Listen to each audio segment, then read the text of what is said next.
We're very excited to announce a new partner to the Perimeter Podcast, M4 CPA. M4 CPA is a family-owned accounting firm passionate about helping businesses and their owners create a secure future for their families. They pride themselves on the quality of their work and put their clients first, ensuring they get the attention and care they deserve. Their mission is to provide exceptional accounting services to help you achieve your financial goals. M4 CPA is all about building long-term relationships based on trust, integrity, and transparency. With a team of experienced professionals, they offer personalized solutions to meet your needs. If you're a Perimeter listener, here's an exclusive offer for you. Mention the Perimeter Podcast when you reach out to M4 CPA and get a free business consultation to assess your financial strategies. So, if you're looking for an accounting firm that truly cares about your business, trust M4 CPA. They're in your corner every step of the way. M4 CPA, accounting you can trust with a personal touch. Learn more at m4cpa.com. Hello, it's Adam Morrison. When it comes to top-tier contracting, my go-to choice is McGilvery Environmental. I know a thing or two about excellence, and that's exactly what you'll find with Kip McGilvery and his team. They're not just any contractor, they're the best in Spokane and North Idaho. From start to finish, they ensure your project is completed with the highest quality results. With years of experience and expertise, they handle it all. New construction, meticulous repairs, asphalt paving for residential and commercial properties, excavation, and even environmental remediation. So why wait? Reach out to Kip McGilvery Environmental today by calling 208-556-6384 for your free estimate. Don't forget to mention my name, Adam Morrison, and experience the difference McGilvery Environmental brings to the table. Again, that's 208-556-6384, McGilvery Environmental. My number one choice for all my contracting needs. The podcast intro song is Get Up by Jinx Universe. Listen to his music on Spotify and follow him on social media at I am Jinx Universe. Yeah. Woo. Man, forget this job, dog. Yeah. Working this graveyard shift, I hate it. 6 in the morning, I'm off, I made it. When I get home, I'ma make this clear first. Welcome to the Perimeter, Season 4, Episode 21, presented by McGilvery Environmental, Idaho Central Credit Union, and M4 CPA. Interesting episode today. Cannot win the WCC regular season, so battling for second place. Obviously, a great win down in Pullman. A lot of momentum. We're a 5-game winning streak, and then kind of a dud against St. Mary's on senior night. And then we'll talk about massive road trip. Obviously, you and I have done this, this is year 4. I've done the radio, I think this is 6 or 7 for me. I don't think there's a bigger West Coast Conference road trip that doesn't involve St. Mary's in the history that, like, Coach Fee's been there. Yeah. Like this one coming up, 100%. Santa Clara on Tuesday, tomorrow, and then Saturday, San Francisco. Both teams literally one game behind us for second place. And so it's a massive, and Santa Clara technically has a tiebreaker against us because they beat us at home. Yeah. So it is a massive week. Some interesting developments happened in the kennel the other night. I thought St. Mary's was terrific, but we got a lot to talk about. We'll talk about bracketology. We'll talk about the two winners for the Idaho Central Credit Union deal, which is awesome for the gift card, the listener questions. So we appreciate people getting those in, and we're excited about this partnership, and then adding some more engagement with our fans. And we appreciate it because, like we said, there's a lot of podcasts, and we've built a pretty a nice fan base and people interacting, and hopefully it continues to grow. Yeah, massive outpouring of questions. We had over 40 questions, which awesome. is the most we've ever had. So Sweet. Thank thank you for all the questions. I wish we could get them all, and maybe we'll do some more Q&A shows here in the future. We can, and actually that might be a great format where we do a legit Q&A, and instead of just recapping games like at the end of the season, I can kind of go over people's questions throughout this, how they would, throughout the season, kind of in stages. I know it's past, but what do you think happened here, and why, and in this situation? Because I know I can't cover everything, and then sometimes I don't censor, but I weed things out.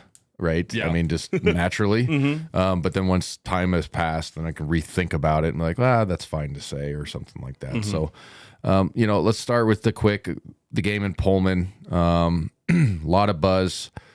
They said it was a sold out, and I'm not making fun of them, but there was only like 10,100, but they said they sold 11,500 in Beasley or whatever. Yeah, it wasn't sold out. a lot of empty seats. A lot of empty seats. Yeah. Now, in fairness, and this is not a knock on Wazoo, but it's a kind of a shitty drive in at night. Yep. And it was foggy. I know that sounds funny, but when we drove back after the game, it took us like 2 hours. Normally it's an hour and a half, but we were going 40, like dangerously foggy, like holy shit. And Huddy was driving. I was like, I love Huddy, but I'm like, I want to drive. You're right. You're older than me. You know what I mean? In a good way. And he would say the same thing. It was like, holy shit. You know what I mean? Like, fuck, but it was his car. He isn't, whatever. Yeah. And I've driven with him plenty of times, but it was like dangerously foggy. Like, okay. Where you're just like nervous, even though you trust your buddy. You're like, oh, this one sucks. I got to like pay attention and stuff. Yeah. I've had a lot of trips like that from Pullman or from Tri-Cities. It's always so much fog if it's like snowy or it's awful. Well, it turns into like a vortex driving there too. Like it's a 70-mile tunnel. That's how Huddy described it. It's so true because he used to drive there all the time when he was working the Creme. So he's like, I've driven this a million times, but he's like, you feel like you're this because there's nothing, you can't see anything on the sides. Yeah, the rolling hills, and there's like nothing to look at. And you know what I mean? At night, yeah. You know what I mean? So he's like, you're just like in this vortex. Anyway, the reason I say that because there wasn't as many Gonzaga fans as I thought. There was still a lot, but I thought it would have been, a 50-50, 60-40 maybe because obviously, people want us to watch us play and you can't get into the kennel. I think some of that has to do with not as many as our recent struggles, right? You know what I mean? We're not, a top 10 or whatever. But our guys came out with a really good attitude as far as sticking to our plan because it is a different situation because you have to drive down there. I know people would roll their eyes like, you have to take a bus. Like, I'm just talking routine wise. Yeah. So you have to drive there in the morning, then you check into a hotel, then you kind of just sit around and then you still do your pregame deal, but it's just different. And so, we started off the first 3 minutes like slow offensively, but defensively we were locked in. And I thought, once we kind of took their, first or second punch and they didn't, they realized we weren't going to wobble. Like, I think the game was kind of over then. And I know it was super early. We got out and ran. We ended up being up by 22 at half, shot the ball really well in the first half, 17 to 32, 53%, 13 to 13 from the free throw line. So bravo by our guys knocking them down. And I'm going 19 to 20 overall, but the whistle was fair. And I try to say that objectively every time, not just because I played at Gonzaga, but I'll say if it's fair or not. And it was they were trying to be overly physical because of the lack of personnel matchups. And in fairness, David Riley's gone through a weird deal with so many injuries this past, season. Like, honestly, like, the best player got hurt start of the year and he's averaging 18, the Crawford kid or whatever his name is, and blah, blah, blah. So, like, he's kind of patchworking right now, and they started off the season great. So they have potential, but it was a team that you can tell didn't really believe just kind of getting through it, right? You know what I'm saying? And so our guys did a good job of taking control of the game, +7 on the glass. Let's see. Graham had a good game at 17, 5 of 9 from the field. Nolan was terrific, 23, 4 or 5 from downtown. He hit a big three when they got within like 16 or something. They were kind of making a little push. Yeah. He hit 2 big threes back to back. Kind of was like, okay, the game's over. So I was proud of him. That was cool.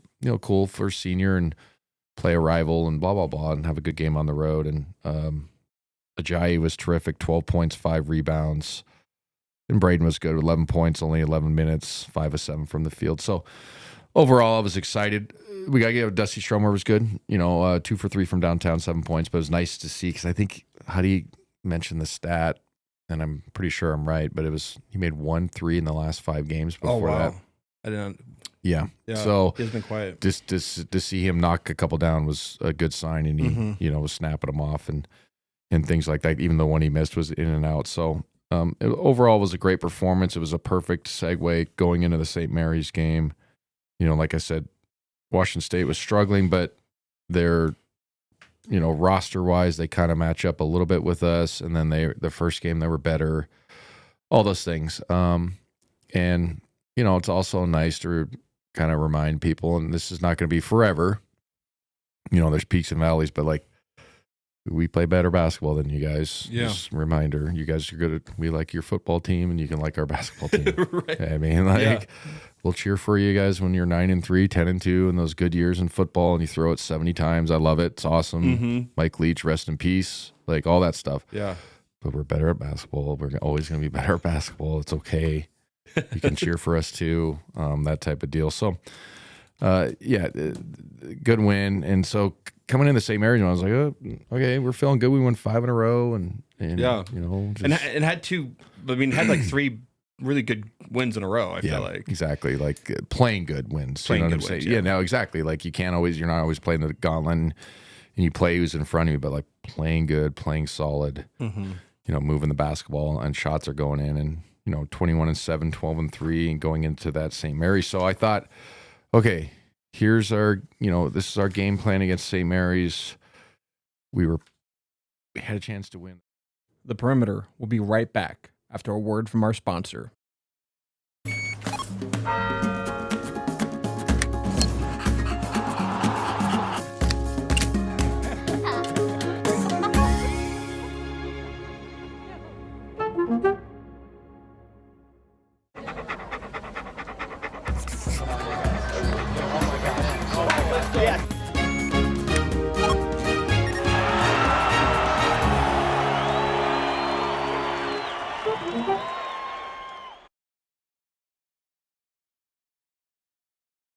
We had a chance to win the first time we played them. We had Marcelonis only at 8. Saxon fouled out. Mikey Lewis came off the bench and went bonkers, but we're going to kind of have him pegged. And it was interesting because obviously it was senior night, but we did the routine differently because I think there was more guys. Because normally, remember, they used to walk down the middle and stuff like that. So we didn't do that, and I'm not sure why, but I'm not saying that has anything. I'm just going the full context of the game. Yeah. And then Graham didn't walk, so he has another year of eligibility. I don't know if people realize that. Yeah. Because he sat out a season, and then I think that mixed in with the COVID stuff. I think that's what it is, but I know he has one for sure. So whether how or why doesn't matter.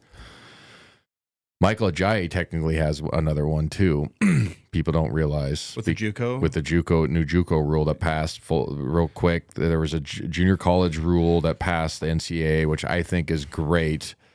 But it's also going to be interesting. If you go to junior college, it does not count as your eligibility in NCAA basketball. Basketball. So you can go theoretically to 3 years to a JUCO. You could redshirt 1 and then play 2. And then so there's going to be guys and gals that maybe don't make it. You get a scholarship offer or whatever for basketball and other sports. But they'll be, some kids are young 18s, young 17s when they graduate, and like, shit, go play JUCO for 2 years. Basically, you get free, chance to let your body, whatever. Yeah. You know what I'm saying? Like, and then you could start as you could come in as a freshman as like 20-year-old, like somebody that's played 2 full seasons. So that'll be interesting in the totality of how people view JUCO now, because JUCO kind of went to, like, just nobody even recruited JUCO anymore. Kind of used to be an avenue to now it's like, why go to a prep school now?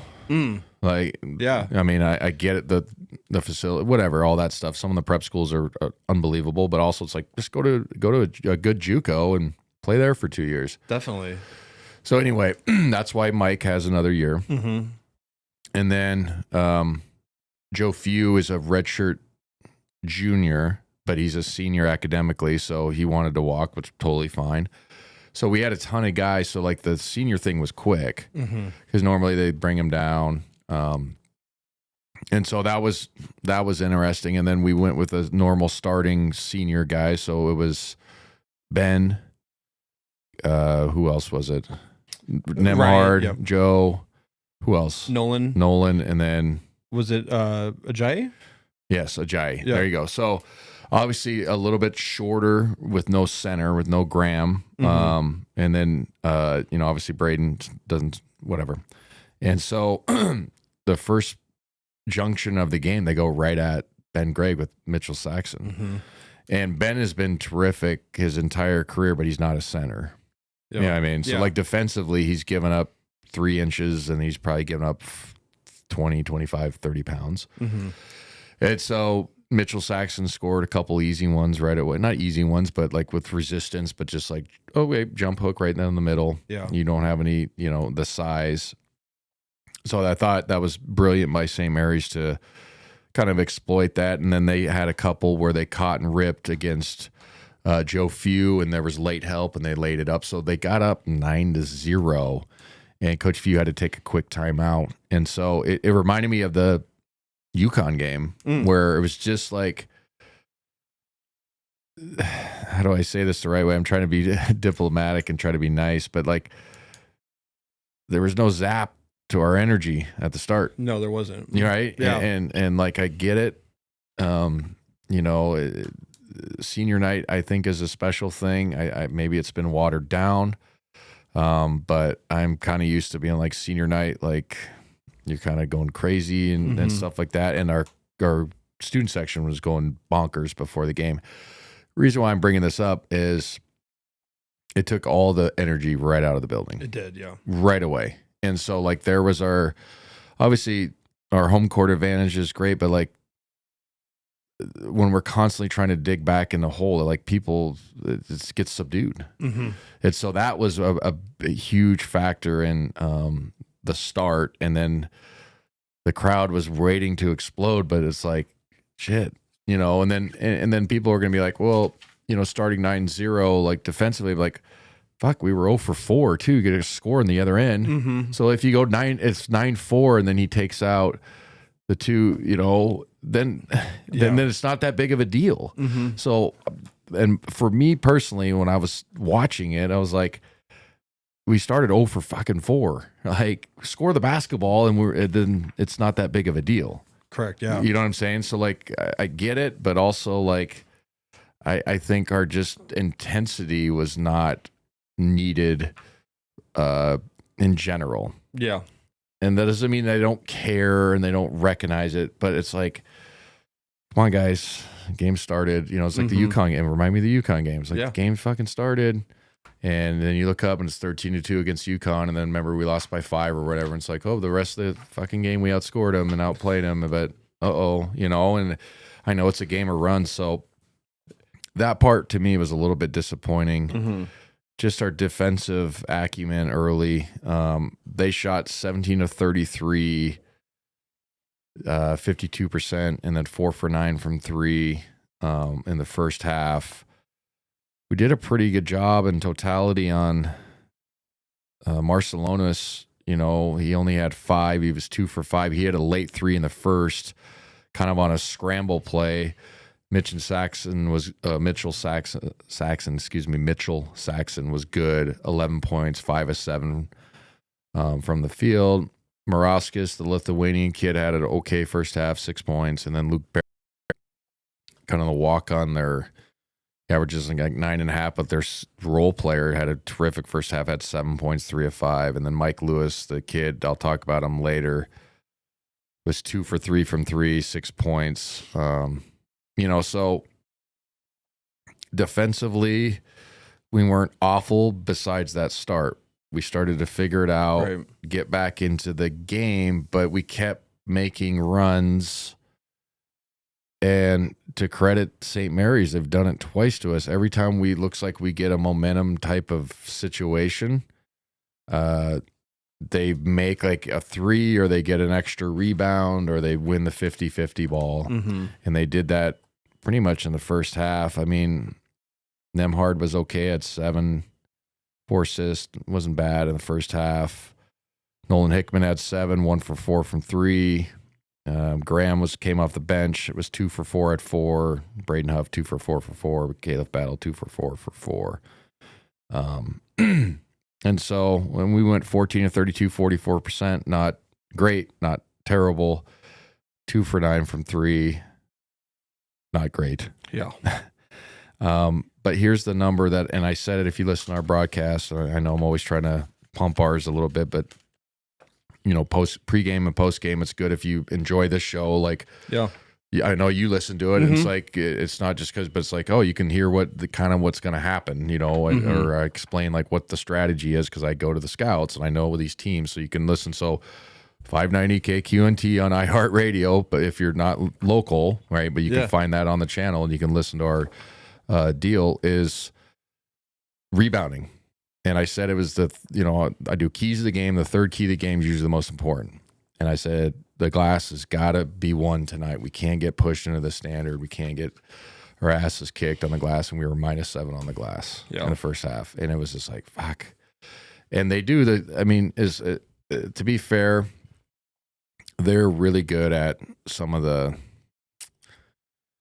push you in the back, grab your jersey without being cheap, but it's borderline. But it's not like, as a basketball player, I know they're not dirty. It's not like malicious, but you know, they're like, hey, you know, they kind of have the look with each other, like, let's elbow this guy in the back real quick. But like, you know what I'm saying? Yeah.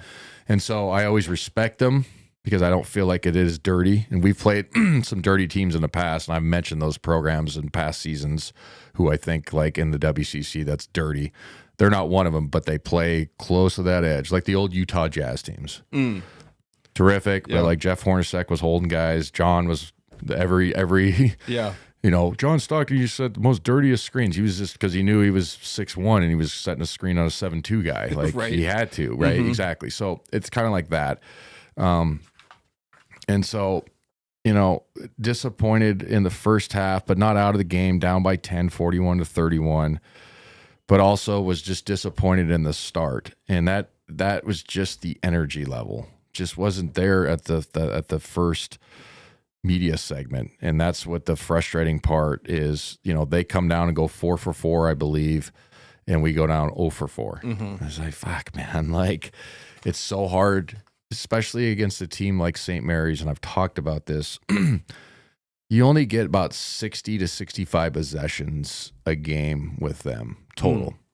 Okay. Usually, normally, if you play fast and you're controlling the pace, you want it in the 75 to 80s. That's a big fucking difference. Yeah. And so when you get in a hole, obviously, this is not even a hot take, and people just listening, we could just figure this out themselves. It's harder to come back. You got less opportunities. That's literally what it is. And you don't want to play super fast against them, because if you don't hit right away, they'll bleed the shit out of that clock. Yeah.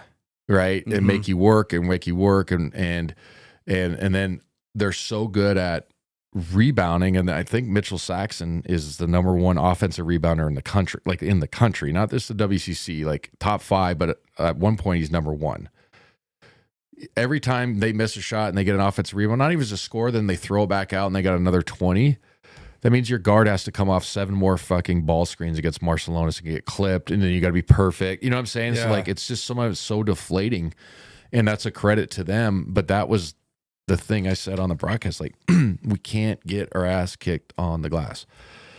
In the first half, we got our ass kicked on the glass. Like, there were so many where we had it in our hands, or we had position and a guy tips it out, or they go dig one out with their guards. And that part's hard. It really is, because these guys aren't soft on us, but also sometimes I'm just like, I don't know what to do, man. Like maybe you put an elbow in a guy's, you know, upper midsection, not dirty, but you know you're going to get a foul, but you kind of send a message, right? And I didn't see that. And that's what I get a little bit frustrated with how, you know, the lack of recognition of how the game's going as just a unit is what I'm trying to get at. Now, in today's game, they can go to the monitor. I'm not saying you elbow a guy in the face because I was lucky. I played with no monitor. I know. I'm just being honest. Like even in high school, I played with 2-man crews. Like right for the refs. Yeah. So There's 3-man crews now. There's right? 3-man crews now. So like back then, you could like elbow somebody in the face if you could turn and look at a ref and he'd be looking the other way. You go bam. You know what I'm saying? Like Yeah. it was a real thing. But like. Put your shoulder in legally, use your whole side of your body and just lay a guy out. Foul. But just be like, no, I'm going to push you into the standard and they're going to get chippy, but maybe we get chippy too. I just didn't see that. Right. That's what the frustrating part for me is like, and it's not a soft thing because if they were soft, we'd be getting our ass kicked all season. That's not the point. Right. But in a game like this, with this magnitude, I was a little bit disappointed in the first half with our, kind of our mentality, if that makes sense. And then like I said, with the start they had, it takes the energy out of the building. Absolutely. And then that it's not just the players, it's not just the fans, it's the players. It takes away some of your energy. What did you think of Graham Ike's presence? Like, I feel like there was a lot of chippiness and he got kind of taken out of the game a couple of times when he was getting a little bit too heated. Yeah. And I feel like he was like probably one of our only presence on the court of being aggressive. Yeah. So Graham, I thought was terrific. Moving on to the second half, he ended up having 19 points, leading score for us, or leading score in the game, 7-11, 5 of 5 from the free throw line, 5 rebounds. So good game. But he got taken out once because he was arguing with official. It was, I said on the broadcast, he was the same official that teed him up in St. Mary down there. And the guy did a good job on not teeing him up the second time because I saw him twice, like look at him and put the whistle in his mouth and did one of these. Like, hey, I'm ready, but I'm giving you another chance. And then there was another time he went over to Fewy and it was after a foul call and Graham was chipping at him and he ran over to Fewy and he's like, I've told him 3 fucking times to stop. I'm going to tee him up. And then Fewy turned and went to Braden. It was the start of the second half. Right. Okay. And he literally said, it was like, I've had enough, but that's still a good officiating. Like he could have just went whack, but he understood the gravity of the game. Okay, man. You're like, you know what I mean? And like, but literally told the coach, like, I am done. I'm running away from the situation. If he like looks at me, I'm going to ding him. That's really good officiating. And people complained about the reffing. I thought it was obviously tilted a little bit towards St. Mary's because of the physicality, but I'm obviously sitting right there. I have a good feel for the game. Obviously they let some of the stuff they normally do, but like they could have dinged Graham. Like, you know what I'm saying? They understood, okay, this is for the league title or a chance for us to get back in the league title, all that stuff. And so it was funny to hear because I think it came up on the radio just a hair because it was right by us. Oh, really? So I was like, yes, somebody heard that too. But it was funny, and so I thought I love Graham's intensity, I really do, and that shit doesn't bother me. But it, if you get another technical, then it would matter. But I'm a guy that always flirted with technicals too, so I get it. That stuff doesn't bother me. It drives Coach Few crazy, which I get. Yeah. But. Start of the second half, we came out really good. I loved the 1-2-2 press it back into a 1-2-2 zone. It really messes it up, and we were just trying to speed them up. So there was opportunities. We kept making little runs. St. Mary's would always hit a 3 or get an extra rebound, but we just kept chipping away. So we was like a 4-point game, a 5-point, you know what I mean? But just kind of like, okay, we're still in this. The building got back into it a little bit, which was nice. At one point, St. Mary's was 5 for 20 in the second half, and it was like, this is exactly like the last game down there. Remember, we went to the zone, and they were shitty for, a segment down there, and we get is 58-56, I believe, with about 7 minutes to go, and we're down 2, and it feels like we're turning the tides, and we have a play. There's 2 plays, and I'm not calling this player out. I'm just saying what happened, and the people will understand. Okay, so do you remember that corner or that 45 degree, free throw line extended 3 off the baseline OB where Graham fouled and he made the free 3-pointer. I think it was Mike Lewis. Yeah. Okay. That was Nemhard's fault. Okay. Graham's not supposed to switch on that. Usually in a baseline out of bounds situation, you switch 1 through 4. Okay. You got players 1 through 4. And then you leave your 5 on your 5 because we do this all the time. And people think back, we used to run this with Drew all the time where you're running action with your 5 being the screener, and it's usually like a loop and then maybe another loop. But if it doesn't work, and usually it doesn't, you just lob it, and then your post catches it with a 1-on-1 from 15 feet. Remember? Yeah. Okay. So you can't switch with Graham out with Saxon with Nemhard because then they're going to throw it to Saxon, and he's probably going to back him down. You have to double, and then whatever. So, like, it's a strategic thing. Like, you put him right here. You can't switch. So if your guard gets clipped on the guys going out for the shot, we might get that shot too. Everybody runs it, but it's smart. Well, Ryan told Graham to switch, and that's not supposed to happen. So God bless Graham tried to get out there and was late and fouled. Yeah. So you're like, fuck, you know what I mean? So you're sitting there like, fucking, hey man, we're just down 2. And then it's one of those plays where you're like, oh my God. So then the very next play, so I think he makes a 4-point play. Yeah. Okay. So anyway, they run it's like a kind of a back screen with their 2 bigs because they played Harry Wessels and Mitchell Saxon at the same time. So we at one point had to go Braden Huff, Graham Ike, and I'll say this, I know I said the officiating was okay. Braden Huff got absolutely screwed over on his 4th foul on that box. That was horseshit. It was, yeah. It was terrible because that's been going on all game where they're just 2 guys hold each other. It's kind of one of those deals like as a baseball fight where 2 guys just hold each other on the side and be like, yeah, you know what I mean? But like as refs, you're like, nobody's getting that ball, no foul, either side. And so anyway, they had their 2 bigs in and they were running a back screen into a side ball screen, but the back screen was false action to get you to tag on the weak side with their shooter. Now, I'm going to say this. It's hard to explain the right way without sounding overly critical, but it's the truth. And this player's, is terrific. But Nemhard was the tag on the weak side. And what I mean by tag is if there's a back screen or a roller, usually the help side has to tag and jam him up for your guy to get back. Okay.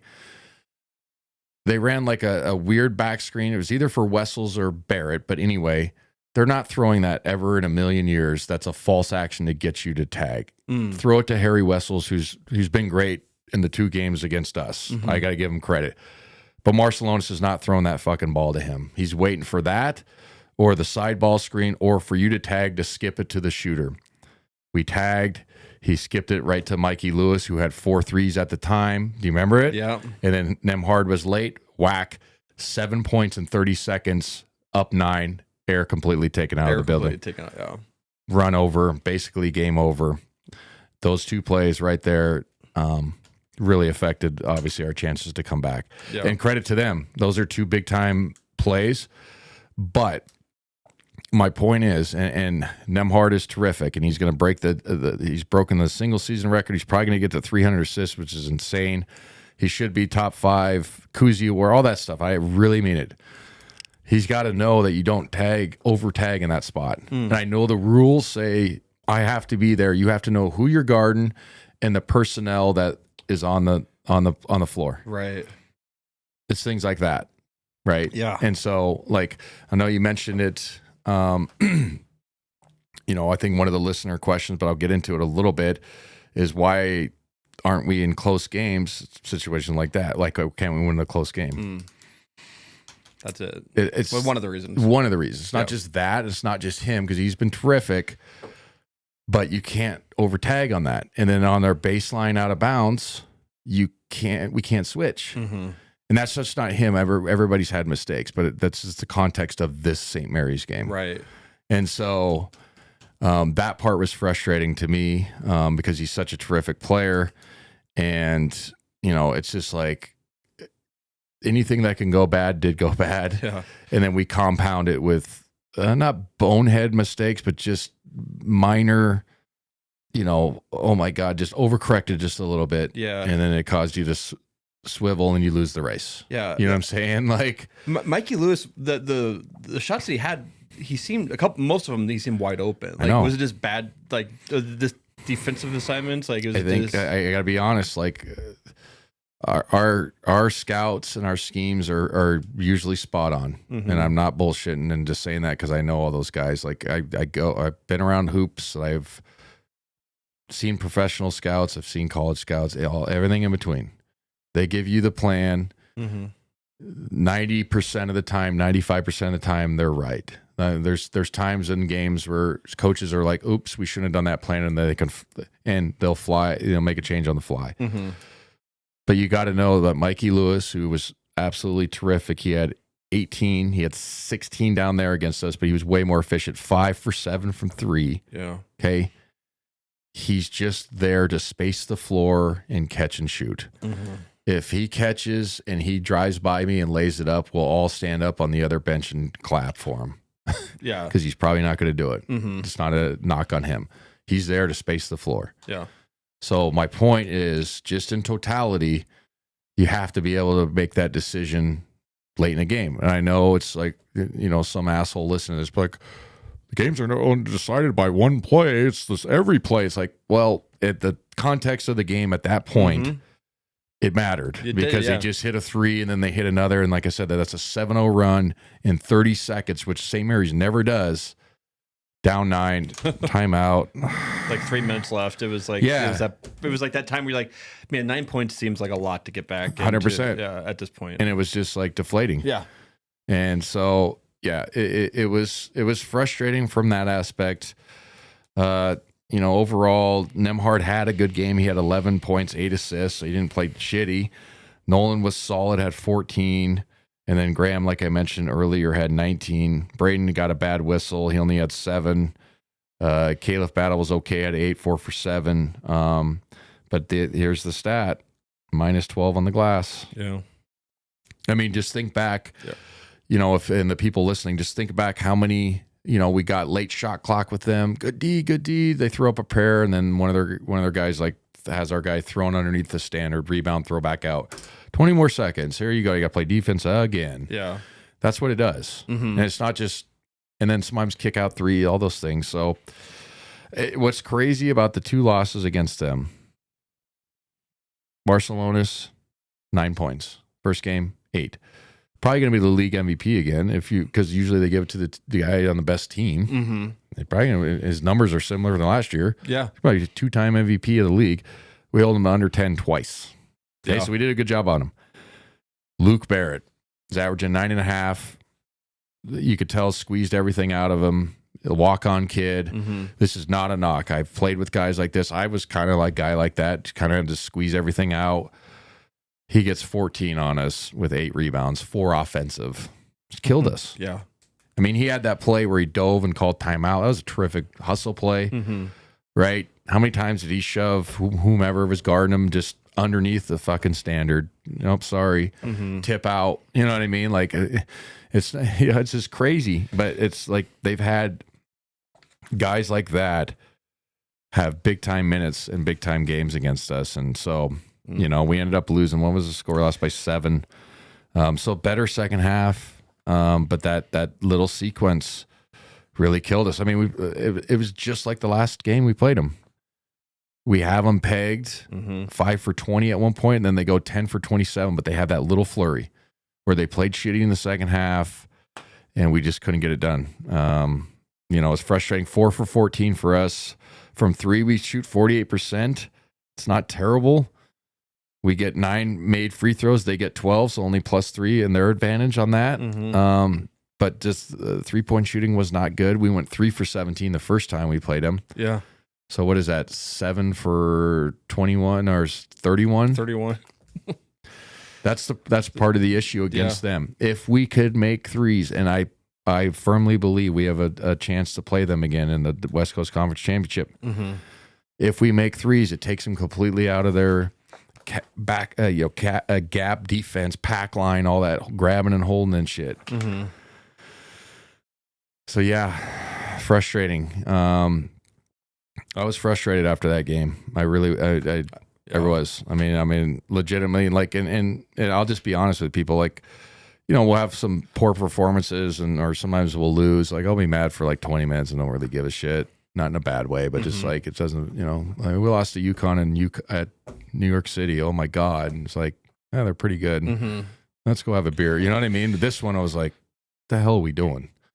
Minus 12. You know what I mean? That's what it felt like. Yeah. That's the one. It is. This one made me like, man, God damn it, man, and things of that nature. So it was one of those games that just felt like every shot that we took, we felt like that it needed to go in too. It just felt like magnified. Yeah, everything. Yeah, exactly. So yeah, that's it. It was, effort was there. I'm not going to say it wasn't. It's not a lack of effort. I think it's a lack of focus or basketball IQ in a certain regard. And I hate saying that because it kind of has a negative connotation to it, but it's just the only way I can describe it. But certain situations, you got to know who you're guarding, and then obviously like certain situations, if you're getting your ass kicked on the glass, like maybe you literally hit a guy with the whole side of your body legally, and you can drill somebody that way legally and just knock them down. Yeah. All right, man. You know what I mean? And so we need to have that this coming week. Santa Clara first. They're playing pretty good. They beat the shit out of Washington State and made 23 threes. Yeah. 23 threes? 23. That's crazy. Crazy. Well, they did it to us. I mean, not true. 23, Right. but they did. 23, yeah, they went bonkers against us. So they have that ability. This is going to be a scary game. We lost to Santa Clara last year at their place. Remember, it was the first time in 15 years or whatever. Steve Nash night. That's right. Yeah. They kind of have a weird crowd called the Rough Riders. Cool crowd, but you're kind of like, they're like, oh, this is the only time you've been here. I don't mean that in a bad way, but it's like, the Santa Clara people, like, oh, there's a game. We'll go to the game tonight. You know what I mean? Right. Yeah, you got to go to the game tonight. Like everyone got a free Steve Nash. Yeah, free Steve Nash. Actually, they were kind of hyped. I was like, they were cool. I was like, man, I'm gonna grab one and give them to my son. Like, for real, it was like Steve Nash Santa Clara jersey. That's dope. Cool. Yeah, exactly. I was like, that's dope. So anyway, it's gonna be a tough one. If we win, we're in firm second place, and but it's a weird deal again. I talked about it in past episodes. We play San Francisco on Saturday. Why don't we play Thursday, Saturday? So now we go Tuesday. We're going to fly down today, and then play, and then fly back, and then fly back Friday. So it's just odd with the way it's going. But this is a massive game. I firmly believe we'll be motivated because of what they did to us at our place. We'll understand the gravity of the situation.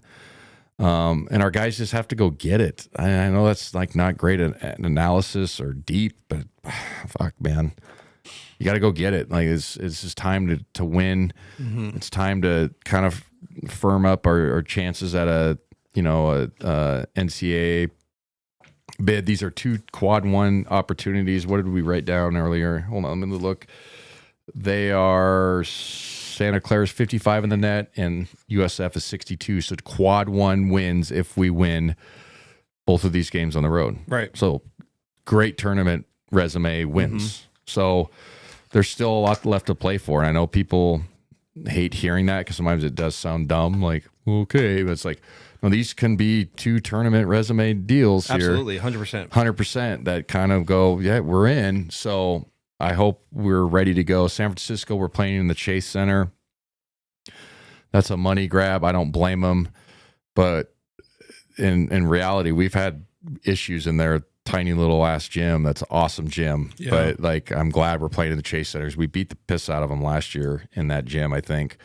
And so I'm curious to see how we perform. But this is a massive week. I could break down a little bit of Santa Clara. Like I said, they had 23 threes on Wazoo, and they beat us. They scored 100 on us. It's an offensive team. You got to take their offensive stuff away. They're not, overly defensive. So if you can take their stuff away and get out in transition, you can score, not at will, but you got, chance to get the game in the 80s and the pace.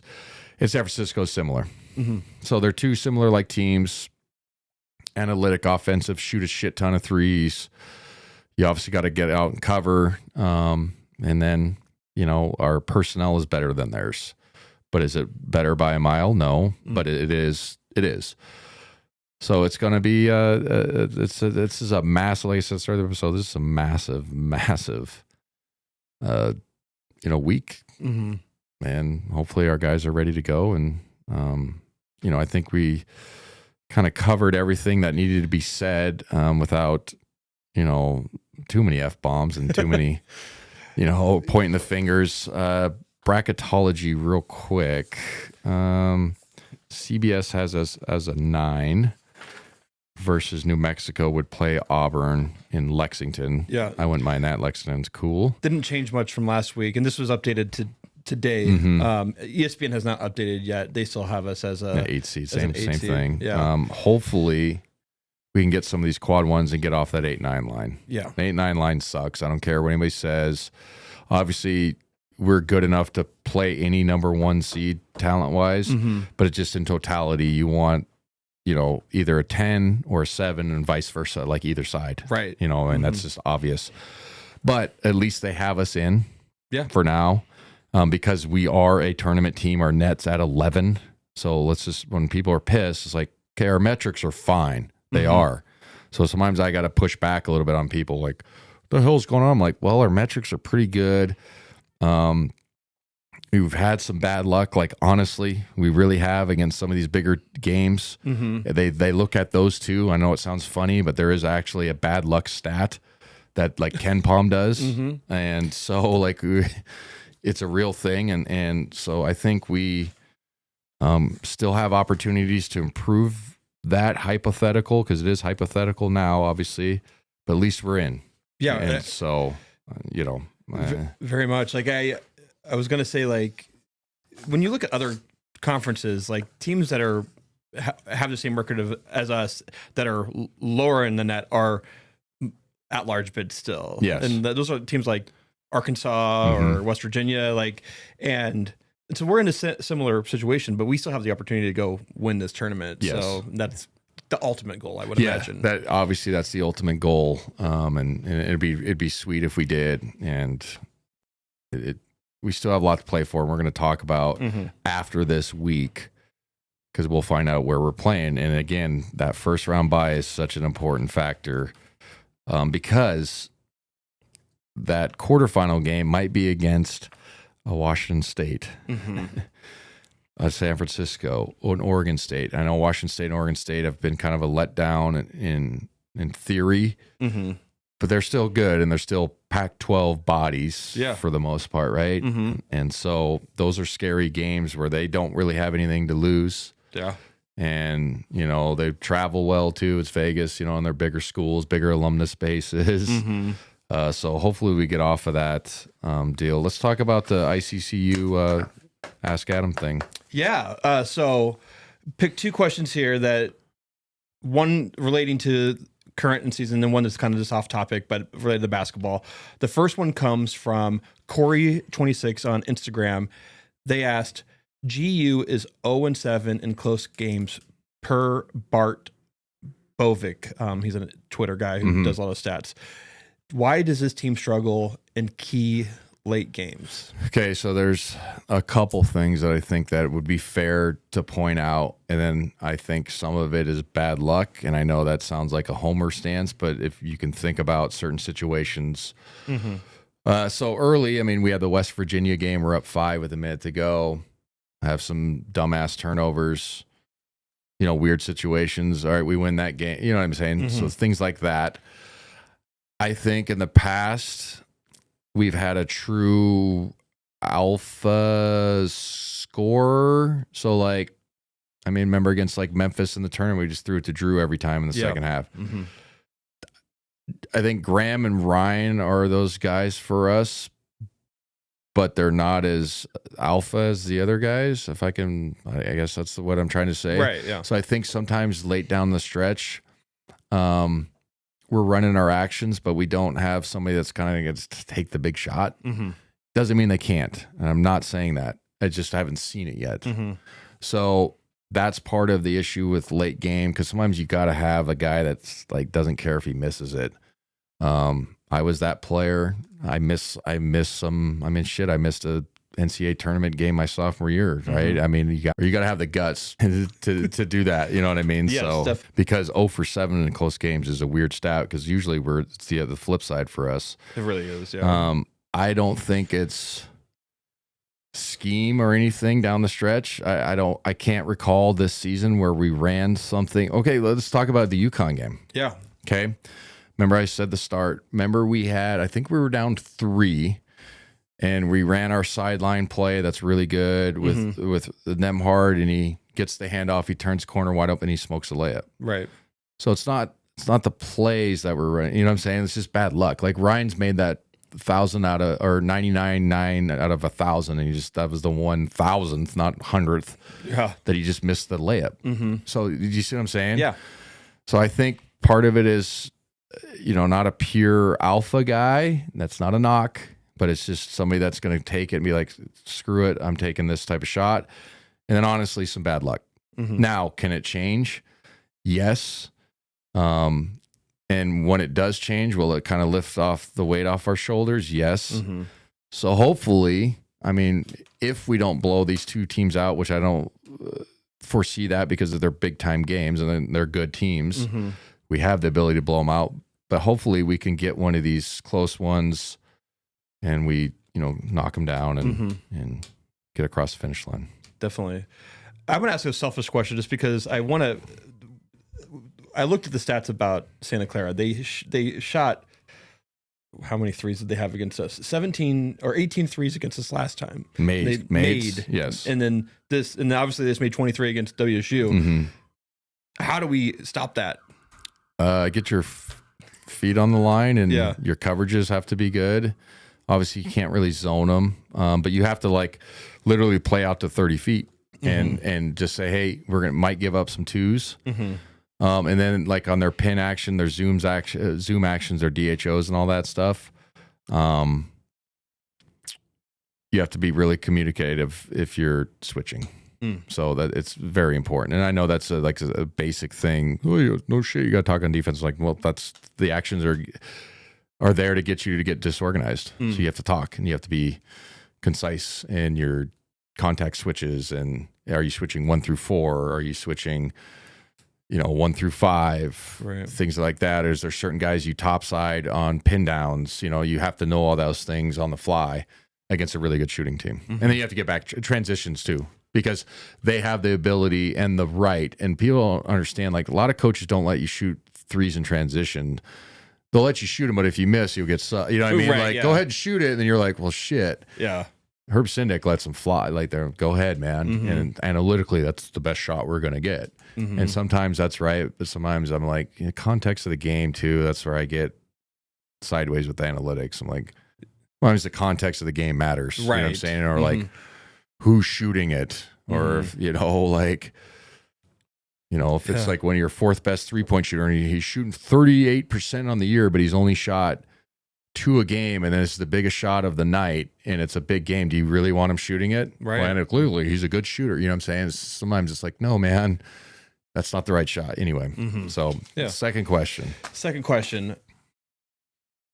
comes from YouTube, Stephen Keller. He says, first, in a world of amazing sports colors, you are one of my absolute favorites, Adam. Thank you. Thanks for calling the game so well. With all your great professional experience with the sport, what advice would you give yourself as a middle school, high school athlete? How would you approach the sport differently? That's a very good question. So when I was younger, when I was 14, I was diagnosed type 1, so that changed my outlook on preparedness for sporting events, because I had to. Yeah. So diet and things like that changed because of necessity. So I think discipline was already there because I was diagnosed when I was 14. So if I wanted to continue to play, I had to be somewhat disciplined in what I put in my body. Right. I think I would approach the game differently and it's different now. And I see it coaching my daughter and then my son now. We didn't do as much skill work back then. Right. And I think that hurt me later on in my career. Like my handle was never great. It was serviceable, but if I look back now, I'm like, man, my handle wasn't really tight. Like everybody now can handle it, but it's kind of a necessity. I mean, Link, your son practices with us. Yeah. You know how much ball handling? We never did that much ball handling growing up. Right. You know what I mean? Or we never did it behind the backs and stuff. We were just like, here, and that was it. You know what I mean? But like, so I think what I'm trying to get at is some of the skill side in middle school and high school, I didn't focus on as much than maybe I should have, and it hurt me later in my career. But that the point is like it wasn't really an emphasis back then. Right. But some guys emphasized it, but now it's like, no, you have to have these skill sets. Right. Do you get what I'm saying? No, totally. Yeah. I feel like I feel like nowadays, like if you're a tall 7-foot guy, like you're trying to become like Chet Holmgren, or you're trying to really develop those skills so you can run point, or if you need to. Yeah. Like it is. Well, if you look at the game now, even Gonzaga, like besides Graham, and we used to do this with Drew all the time, and Chet and everybody, like they'd get the ball off the glass, our bigs, and they just bring it up. But like, it's not, remember when I played, like they used to tell your fives, 2 dribbles and fucking come to a jump stop, or I'm going to throw you out of the game. Right. I mean, our coaches were like serious, like you get 2 dribbles, maybe 1. Like they used to tell our fives that. Yeah. Now it's like, just bring it and get it across half court. Like you should be skilled enough to like get it across half court, and you see it's normal. Yeah. So my point with the question, that was a great question, is some of the skill stuff I didn't focus on, and I think back, man, I should have focused on that. I used to play a ton. Like kids don't play pickup as much anymore, like honestly, and that's not just to get off my lawn, but like we used to play after school. My high school coach had a perfect 3-on-3 size full court, like a small full court, but it was perfect for 3-on-3. We used to go play outside, but like play. You know what I mean? Like put on music, but like go compete like with my teammates. We used to play 1-on-1. We used to call around the world, all those things. Kids don't do that as much. They just go to a trainer and they play against a cone. So, yeah. Right? Yeah. And so I think it's a fine balance on it. But for that question, I didn't do some of the skill work stuff, wasn't a focus. And it could have been. It's not like it was abnormal back then. Everybody's just like, well, I don't need to like, work on my left hand. Like I'll just shoot over the top of somebody. Right. You know what I mean? Like, especially when you're in the GSL. Yeah, exactly. It's like, okay. So 2 great questions. I'm glad we started doing this. And thank you again to Idaho Central Credit Union. It's a great giveaway. And congrats to the 2 fans who got that. And come with great questions like that. Yeah, okay, we got a bunch of great questions, and it's definitely like, and we're looking for questions that are very like that. Like, we want some thought process. Yes, exactly. Because we're not gonna answer. What size shoe did you wear? What was your favorite shoe, or whatever? What was the favorite gym you ever played in? Next, you know what I mean? Like, okay, whatever. But thank you for listening. Thank you to our sponsors, McGilvery Environmental, Idaho Central Credit Union, M4 CPA. We will see you next week, hopefully with 2 wins. Hopefully, yeah.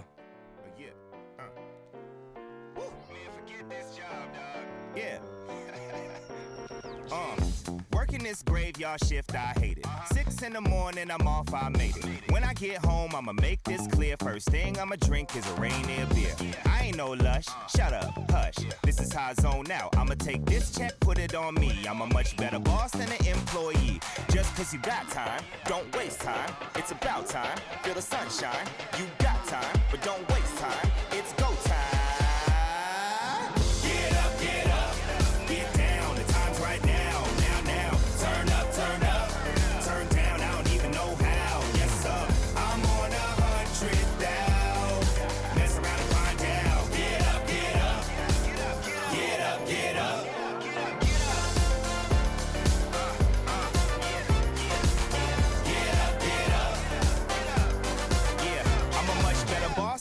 employee. I'ma employ me cause I go OD on a BEAT. The podcast intro song is Get Up by Jinx Universe. Listen to his music on Spotify and follow him on social media at I Am Jinx Universe. Produced locally in Spokane, Washington at Spocast.